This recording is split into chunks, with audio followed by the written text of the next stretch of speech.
का सन्नाटा चारों ओर फैला हुआ था। ट्रक हाईवे पूरा सुनसान था। चारों ओर ठंड से हाड़ कपा देने वाली ठंड चल रही थी। हाईवे के चारों ओर घना जंगल था। उसी हाईवे पर एक मर्सिडीज दौड़ रही थी। उसमें 3 लोग सवार थे, राहुल, निधि और उनकी 10 साल की बेटी तानिया। राहुल अपने दोस्त सैफ के घर ईद की पार्टी में शामिल होने के लिए गया था और पार्टी करके घर लौट रहा था। निधि ने मुस्कुराकर ड्राइव करते हुए राहुल से कहा, कुछ भी कहो राहुल, आज तो ईद की पार्टी में मजा आ गया। हाँ, मेरा दोस्त बहुत ही बिंदास और हंसी मजाक करने वाला व्यक्ति है। मैंने देखा उसके घर पर शहर की एक से एक बड़ी हस्ती थी, मगर फिर भी वो उन सबको इग्नोर करके हमें इम्पोर्टेंस दे रहा था। हाँ, देगा क्यों नहीं, आखिर मेरा दोस्त जो है। सच में राहुल, अमेरिका से इंडिया लौटकर बहुत अच्छा फील हो रहा है। वैसे तुम्हारा दोस्त सचिन अभी तक नहीं आया अमेरिका से?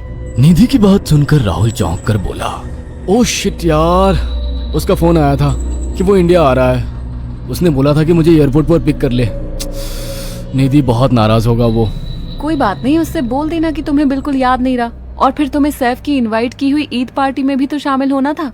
निधि ने इतना बोला ही था कि उसकी बेटी तानिया ने अपनी माँ की ओर देखकर कहा, मुझे भूख लगी है माँ, और प्यास भी। तानिया की बात पर निधि ने बुरा सा मुंह बनाकर उसकी ओर देखकर कहा, पार्टी में तो इतना खाया था तुमने, फिर भी भूख लगी है। निधि की बात पर तानिया ने मासूम सा चेहरा बनाकर कहा, कोई बात नहीं मम्मी, मुझे पानी ही पिला दीजिए। कितनी बार बोला है मुझे मम्मी मत बोला करो। पानी अभी नहीं है, आगे जाकर कोई शॉप पड़ेगी तो बोतल खरीद के दे दूंगी। निधि की बात पर राहुल ने मुस्कुराकर कहा, छोटी बच्ची है निधि, इतना नाराज होना सही नहीं है। राहुल ने इतना कहा ही था कि अचानक एक काली परछाई राहुल की कार के सामने आकर खड़ी हो गई। राहुल के पैर अचानक ब्रेक पर पड़ गए। गाड़ी तेज रफ्तार में थी। ब्रेक अचानक लगने से पलटते पलटते बाल बाल बची थी। राहुल के चेहरे पर भयानक ठंडी में भी पसीने की बूंद टपकने लगी। वो दोनों कार से बाहर निकल आए। निधि ने डरते हुए कहा, आखिर कौन था ये? ऐसा लगा जैसे कि कोई भयानक काली परछाई मेरे कार के सामने आकर खड़ी हो गई हो। वो दोनों काली रात के सन्नाटे में इधर उधर देखने लगे। तभी निधि को एक घने पेड़ के पास तो चमकीली हुई आंखें दिखाई दी। उसकी आंखें बिल्कुल भेड़ियों की तरह लग रही थी। निधि ने चीखते हुए राहुल से कहा, राहुल देखो कौन है वो, जल्दी से गाड़ी में बैठो, मुझे बहुत डर लग रहा है। राहुल ने उस तरफ देखा तो उसके रोंगटे खड़े हो गए। वो दोनों गाड़ी के अंदर बैठने ही वाले कि अचानक एक अजीब सा चेहरा वाला भयानक सा आदमी बिजली की रफ्तार से उनके सामने आकर खड़ा हो गया। राहुल ने देखा कि उसका चेहरा बिल्कुल सड़ा हुआ था और उसकी आंखें भेड़िए की तरह चमक रही थी। उसके लंबे लंबे बाल उसके कंधे तक आ रहे थे और उसके दांत भेड़िए की तरह बाहर की ओर निकल रहे थे। हाथों की जगह नुकीले पंजे थे।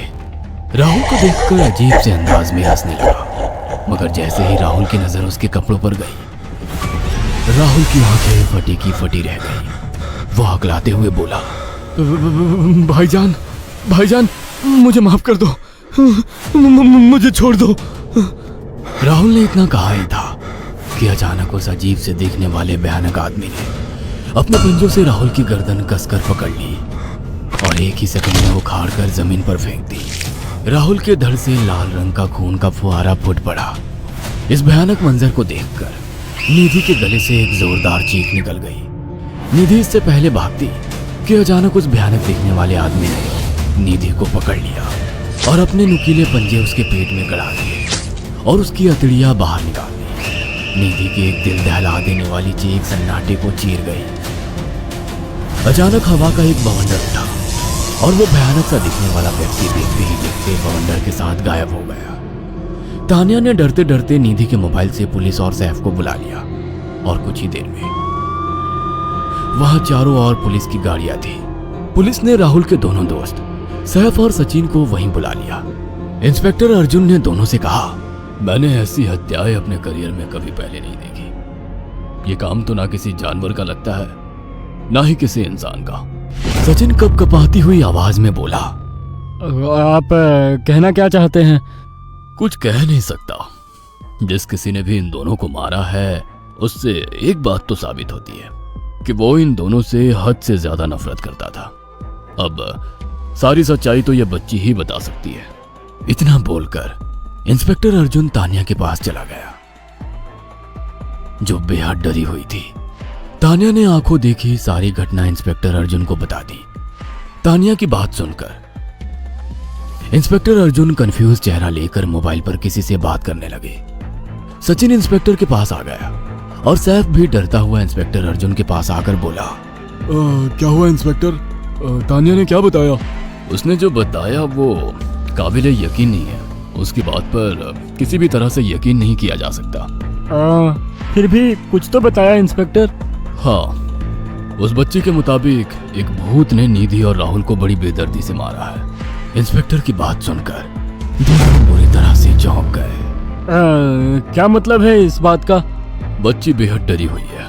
हम आगे की तफ्तीश जारी रखेंगे। निधि और राहुल तो चले गए, अब तानिया को मैं रख लूंगा। नहीं, राहुल मेरा अच्छा दोस्त था। तानिया अब मेरे साथ रहेगी। देखिए, बच्ची के माँ बाप अब इस दुनिया में नहीं है और आप दोनों भी शादीशुदा है। मुझे नहीं लगता कि आप दोनों बच्ची की सही से देखभाल कर सकते हैं। मेरी कोई औलाद नहीं है।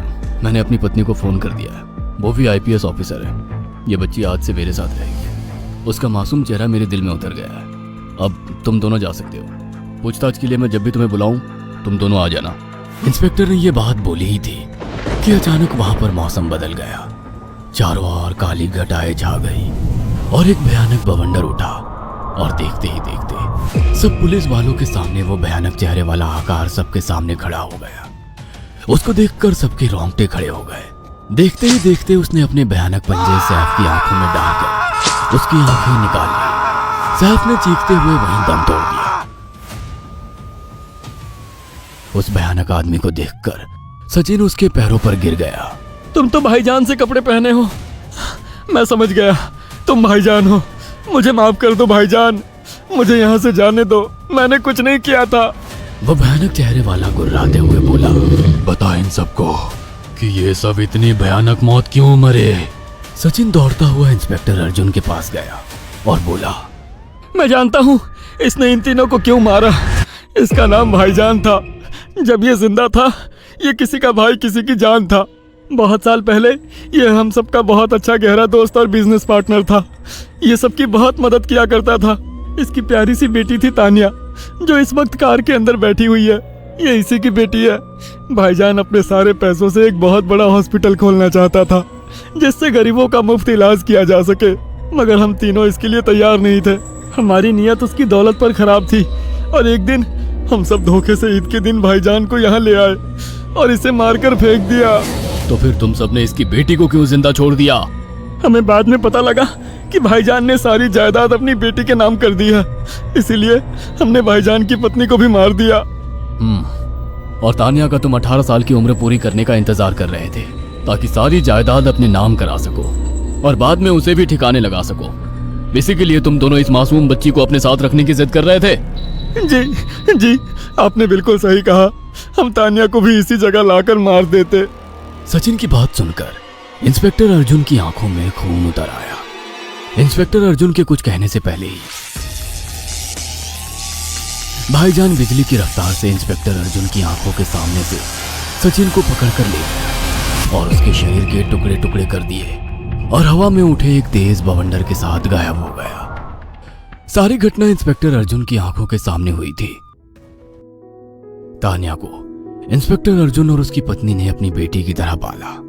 अगर आपको हमारी ये कहानी पसंद आई हो तो इसे लाइक और शेयर करना ना भूलें। साथ ही ऐसी और नई कहानियों के अपडेट्स पाने के लिए हमारे चैनल अक्षु टीवी को जरूर सब्सक्राइब करें।